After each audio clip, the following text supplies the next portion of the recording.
자, 반갑습니다. 루카스 장지민 강사입니다. 이제 챕터 2 법과 사회라 나와 있는 거 이제 볼게요. 지금 법학 일반론 쪽 배우고 있다라는 거 아시죠? 그죠?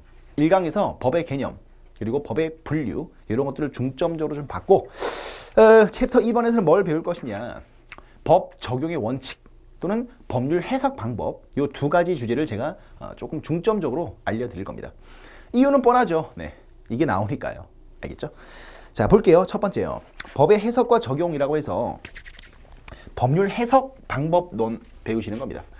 자, 이게 조금 뭐랄까요? 약간 전문적인 내용이긴 한데 아주 쉽게 한번 정리를 해보겠습니다. 법 해석, 법의 해석. 자, 여기서 말하는 법의 해석이라는 건 무슨 문학 작품 해석하듯이 그런 해석을 의미하는 게 아닙니다.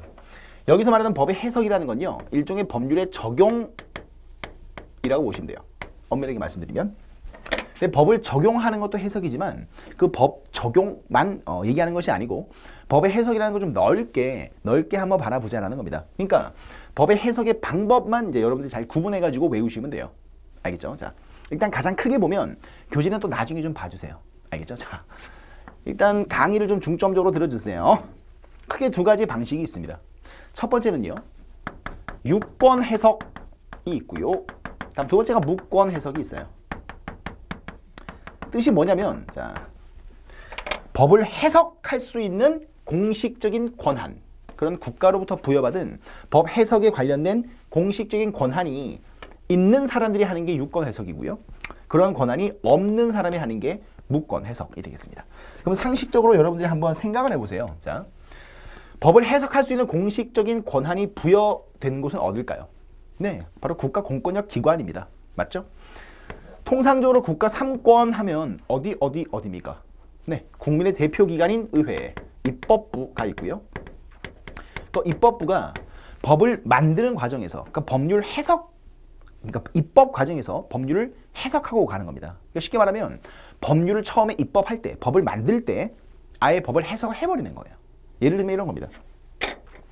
대한민국 민법 조항에 보면 물권법에서, 그러니까 좀 어려운 얘기를 빼고, 그러니까 어떤 법 조항을 보면 민법에서 물건에 대한 정의가 나옵니다.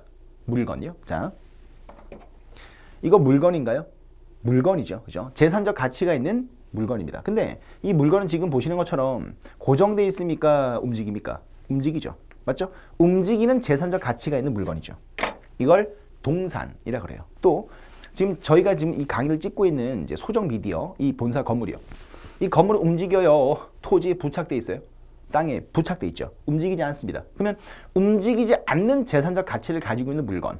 네, 이게 바로 부동산인 거예요. 부동산이요. 움직이지 않는 재산적 가치라는 뜻입니다. 그래서 민법상 물건이라고 하면 동산 그리고 부동산 이걸 의미하는 것이다. 점. 이렇게 법을 처음 만들 때 입법 과정에서 법 자체를 그냥 해석을 하고 가는 거예요. 이게 입법 해석이 되겠습니다. 이해되시죠? 그래서 어떤 해석의 다툼이 거의 없죠. 법을 해석할 때 법률을 처음에 만들 때부터 딱 못 바꿔 가는 거니까 법률의 해석상 다툼이 거의 존재하지 않는 가장 뭐랄까요? 법 해석에서 구속력이 가장 강력한, 사실 확정력이 가장 강력한 법 해석을 입법 해석이라고 합니다. 알겠죠? 그 법의 해석 방법을 무엇을 바꿔가는 거니까 법률을 제정할 때부터. 알겠죠? 자, 다음 두 번째요. 입법 해석이 있으면 뭐도 있겠습니까? 센스를 발휘해 보세요. 네. 대한민국 행정부가 법률을 집행하면서 행하는 해석이죠. 이게 행정 해석이에요. 그러니까 뭐 이런 겁니다. 어떻게 볼까요? 도로교통법이라는 법이 있습니다. 맞죠? 운전할 때 녹색불이 켜지면 가요, 서요?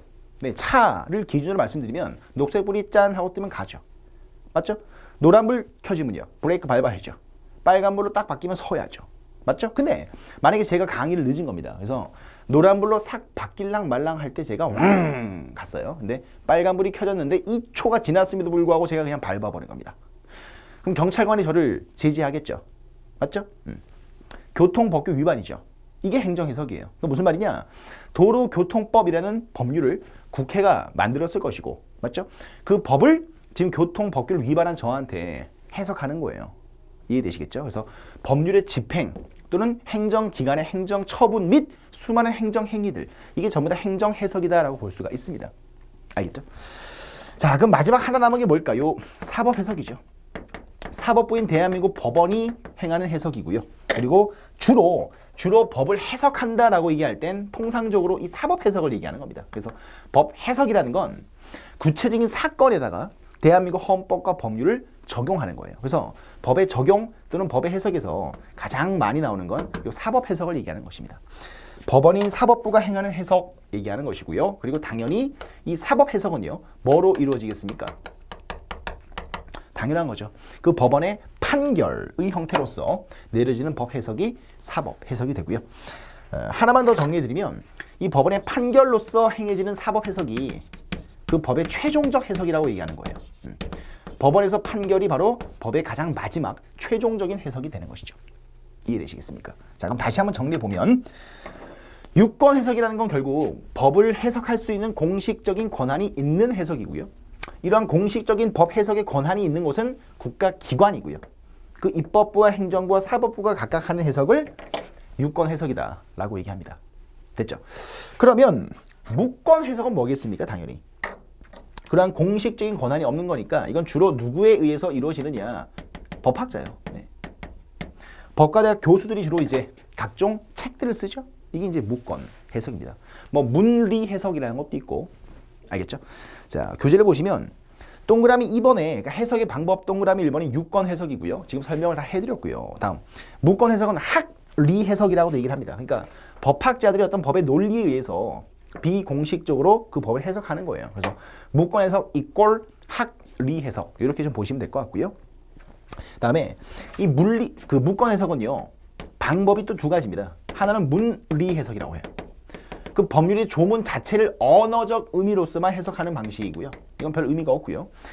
여러분들이 꼭 외우셔야 될 게 뭐냐면, 그러니까 시험에 나오는 게 뭐냐면 논리 해석입니다.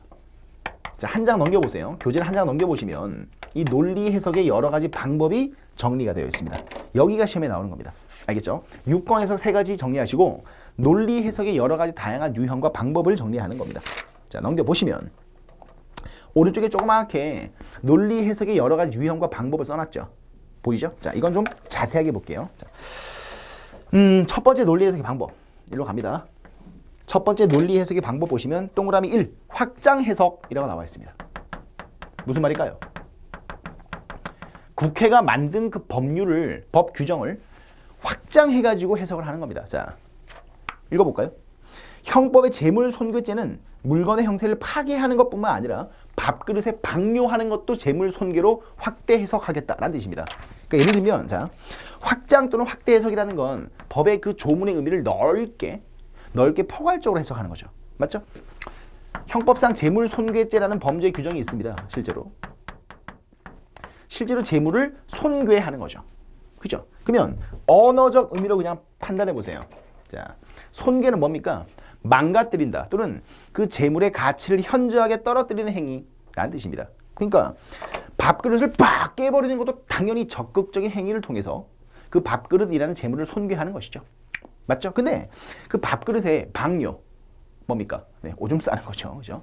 뭐 그런 밥은 없겠지만 밥그릇에 방뇨하는 행위도 그 밥그릇의 어떤 뭐랄까요? 밥 먹는 도구로서의 가치를 아주 심하게 현저하게 떨어뜨리는 행위라고 보는 겁니다. 그래서 밥그릇에 똥 싸거나 오줌 싸는 것, 이것도 밥그릇이라는 재물에 대한 어떤 손괴죄로 보겠다라는 거예요. 실제로 법원 판례의 하나입니다. 알겠죠? 네. 재물 손괴죄에 대해서 적극적인 재물을 파괴시키는 행위뿐만 아니라 밥그릇에 방뇨하는 그런 행위도 손괴 행위로 보겠다. 알겠죠? 확장 해석의 대표적인 사례입니다. 다음에 두 번째.